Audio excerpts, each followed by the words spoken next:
when she beat y'all ass, y'all gonna be crying.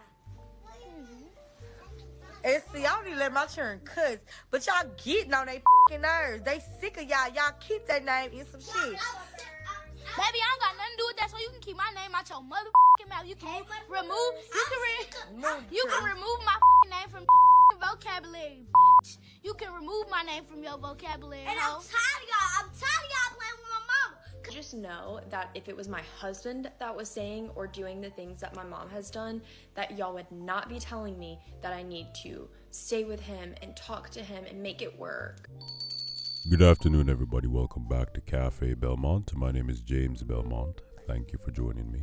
Today, I wanted to talk about toxic parents, specifically how their actions impact their children's lives. We're going to define what a toxic parent is versus a good parent, and give some reasons why they may be behaving the way that they do, so that the two parties can understand each other better. I saw a TikTok of a woman explaining the reasons why she stopped talking to her mother, and it made me reflect on my own life, which got me thinking that other people may be experiencing the exact same thing that this woman in the video is talking about. After sharing a couple of her lived experience, she made another video reacting to comments telling her that she needed to talk to her mother, saying that she needed to repair the relationship with her mother because she's not always guaranteed to be here, which from an outside perspective is not a bad suggestion. But let's say her mother is actually who she described. What is a toxic parent? This is an important distinction that we need to make before we continue. One person's definition of toxic may differ from person to person.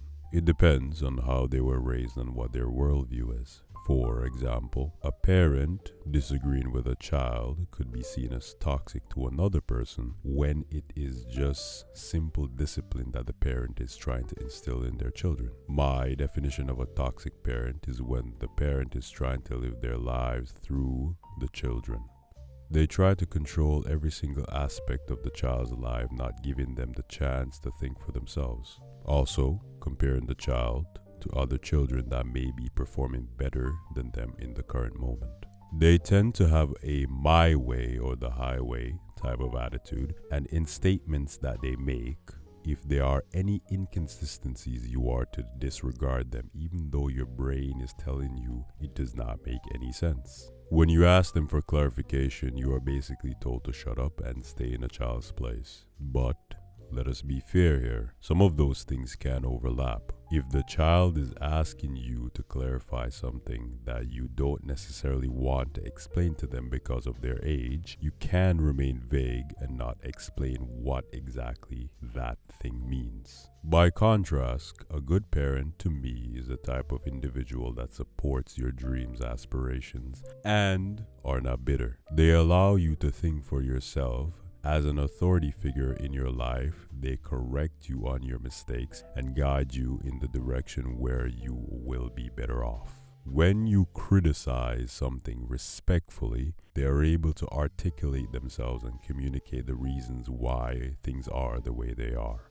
They don't yell at you, they don't put you down for being who you are, and most importantly, they don't compare you to other children, because to a child that destroys their self-esteem. You, as the parent, comparing that kid to a person who has completely different interests. If you were to do that as a father or a mother, they would continue to do so throughout their lives, constantly comparing themselves to other people and seeking others' approval instead of being who they are.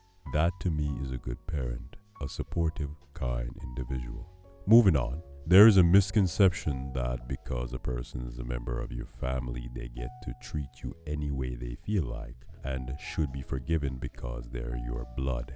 And blood is thicker than water. At least that's what they say. I dislike that word very much.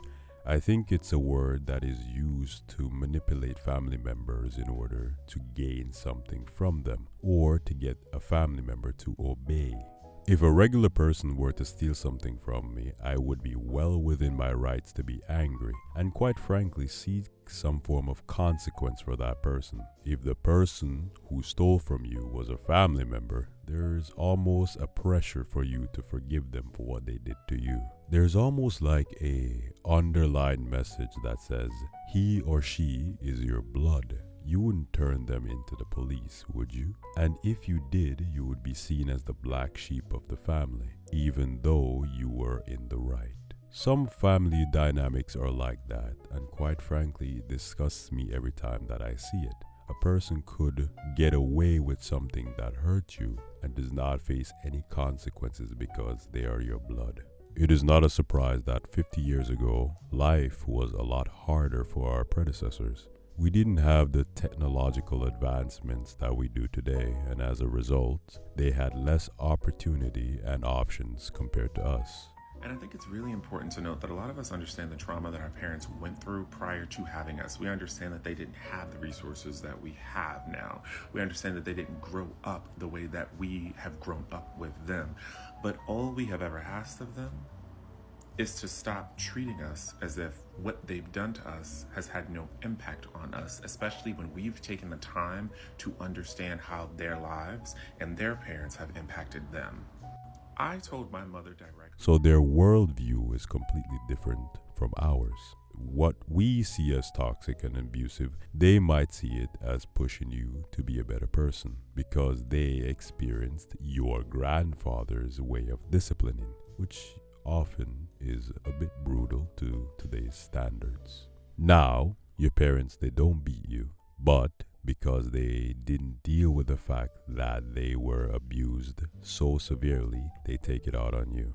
Sometimes they don't even realize that they're doing it. It becomes a part of who they are, and when you try to point it out to them, they see it as a defiance of authority, even though you may be genuine in your approach. This is where I think the disconnect begins, why children are choosing not to talk to their parents, cutting them out of their lives completely. Not for selfish reasons, like I want to go to California as a 16-year-old and your mother said no. It's more like my mom doesn't listen to my opinions, doesn't value my perspective on certain things, and therefore I think it would be healthier for me to separate, at least for a little while or maybe even permanently. I want to give a little warning for those who think their parents are being not the greatest.